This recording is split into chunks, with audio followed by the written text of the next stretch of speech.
Good morning all. I thank Professor Ashok Sharma for giving me this opportunity. So I'll be presenting on therapeutic penetrating keratoplasty for management of corneal perforations. So we come to the definitions and indications. What is therapeutic keratoplasty? It is a surgical procedure performed either for resolution of the structural integrity of the eye or to resolve an infectious and inflammatory keratitis refractory to conventional medical therapy. It can be a full thickness or a partial thickness lamellar keratoplasty. What is tectonic keratoplasty? It is performed primarily to restore the structural integrity of the eye. When to perform a therapeutic penetrating keratoplasty? In cases of corneal ulcers with perforations greater than 2 mm, limbal or scleral involvement and refractory to medical treatment, or large impending perforations. Now, how is TPK different from OPK? The goal of OPK is to restore vision.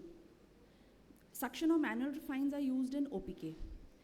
Suction trephines and manual trephines can also be used in TPK.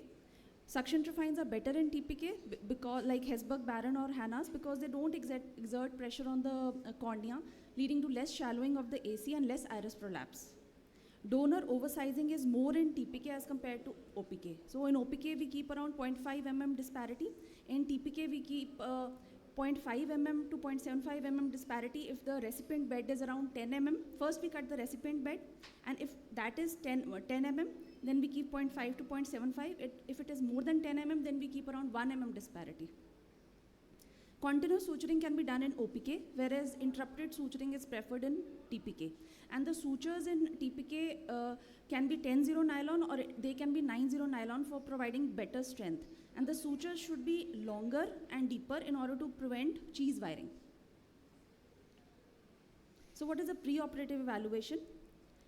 The size of the infiltrate and its relation to the limbus and sclera should be observed. The degree of thinning and presence of actual perforation should be seen. There is role of tissue glue in less than 2 mm of perforations. Tenon's patch grafts can be used in 2 to 3 mm of perforations. Status of the anterior chamber and hypopyon should be seen. Presence of anterior synechiae, status of the vitreous, whether there is a concomitant end of choroidal or retinal detachment, intraocular pressure, and large perforations may require general anesthesia instead of a peribulbar anesthesia. We can also give a facial block or a O'Brien block and then use lid sutures instead of a speculum. Surgical techniques. First, we should lower the IOP by giving mannitol or glycerol, and preferably we should do large perforations under general anesthesia to prevent expulsive choroidal hemorrhages. Local anesthesia can be given in eyes except with large perforations. Peribulbar facial block can be given, that is a O'Brien block. We should achieve a good hypotony, akinesia, and anesthesia. Avoid external pressure on the globe. We can use Fleringa rings. The best is to use lid sutures. We use usually 5-0 or 4-0 lid sutures. We can use a self-retaining speculum. A conjunctival peritomy is essential for limbal or scleral involvement in patients with these involvements, and proper hemostasis can be done by doing the cautery. Preparation of the recipient bed. Our goal is to excise all the necrotic or the infective tissue. At least 1 mm larger than the size of the lesion should be taken. Indentation of the epithelium should be done to verify the appropriateness of the trephine diameter. Apply minimal pressure, and viscoelastic before actual trephination should be put, as AC might be shallow preoperatively. Large incisions require freehand dissection after marking with the trephine, because we usually get trephines between 6 to 12 mm. Below that we can use the skin biopsy punches. And 80% depth of trephination should be followed by guarded entry into the anterior chamber. So this is an image. It shows that we should keep around 1 mm margin around the infected area, and then use a right or left corneal scissors to remove the diseased cornea.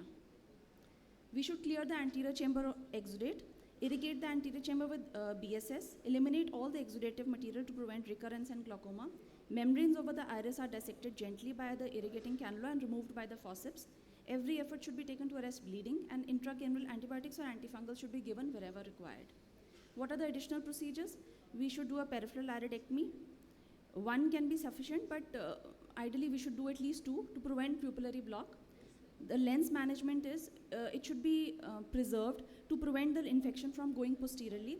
And if the lens is cataractous or there are retroiris exudates sticking to the lens, or there is a lens abscess, then we can remove the lens, but we should try to preserve the posterior capsule.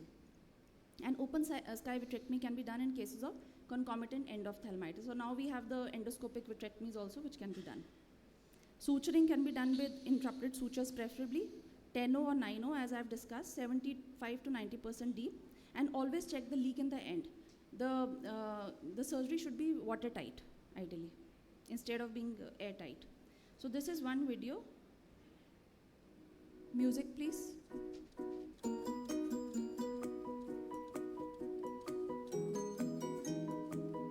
This was a perforated corneal ulcer with a flat AC.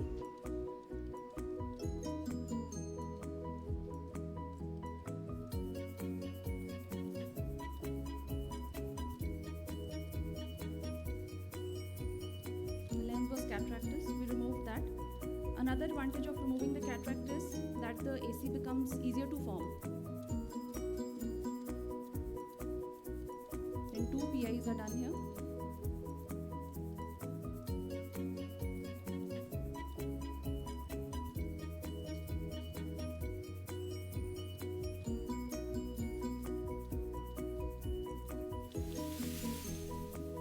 Total of 16 sutures are put in this case, but in cases of larger grafts, we can put up to 24 to 32 sutures also.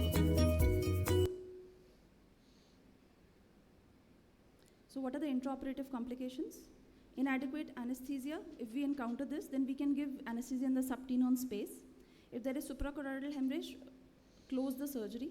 Extensive hemorrhage, then give adrenaline or do some cautery. If there is lens or vitreous prolapse, vitrectomy can be done, limited. And if there is a lens drop, just leave it, don't chase it. This is another video. Music, please.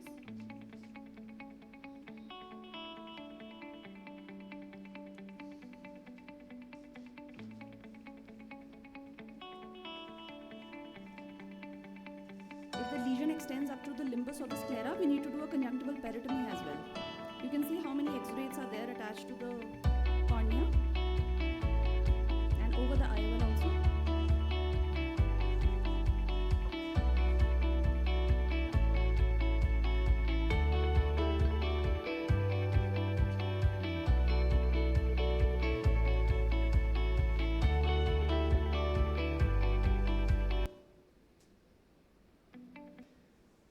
This was the case of a patch graft. In this there was a small perforation. We did a patch graft in this and the patient is doing well.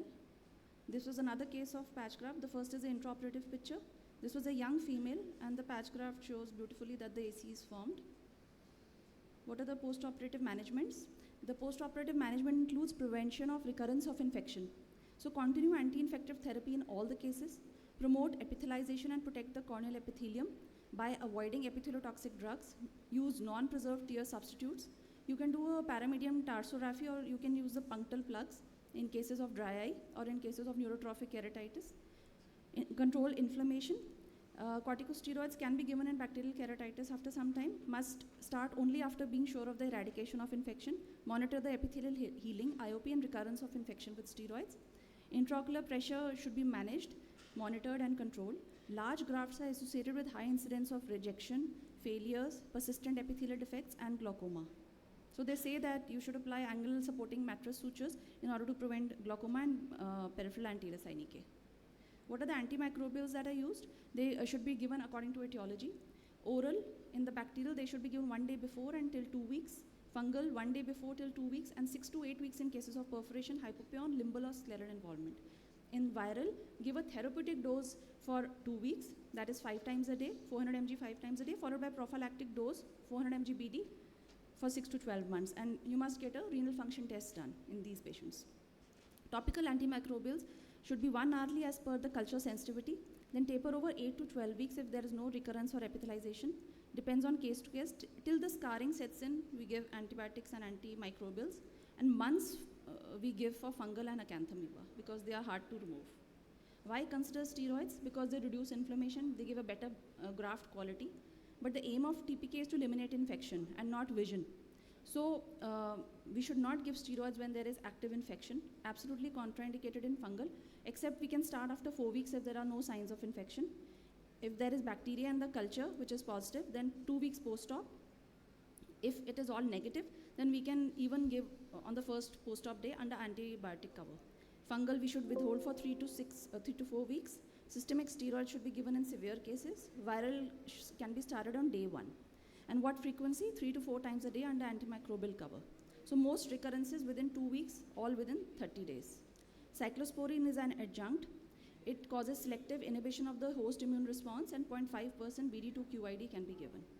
Post-operative complications can be early or late.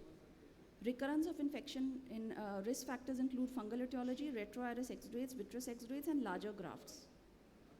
Therapeutic success is 90 to 100% in bacterial and 60 to 90% in fungal, and clear grafts are 69 to 90% in bacterial and 51 to 84% in fungal. Therapeutic lamellar keratoplasty can also be done, but should be avoided in fungal and acanthamoeba cases. Thank you so much.